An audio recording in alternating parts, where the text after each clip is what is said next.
Hi fams, welcome back to my YouTube channel, and in this new video I am going to show you how you can have your Google passwords exported as a CSV file on your Android phone. The first thing is to go to settings and then go to your Google account.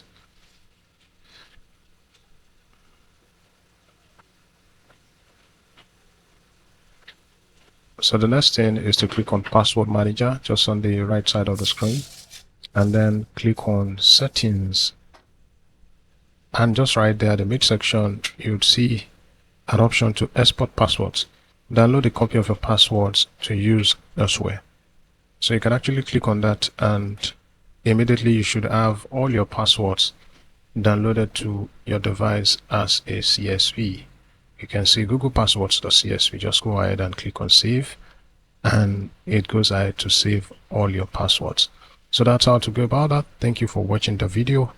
If you like this kind of videos, kindly like and share to your friends, and also make sure that you subscribe to my YouTube channel.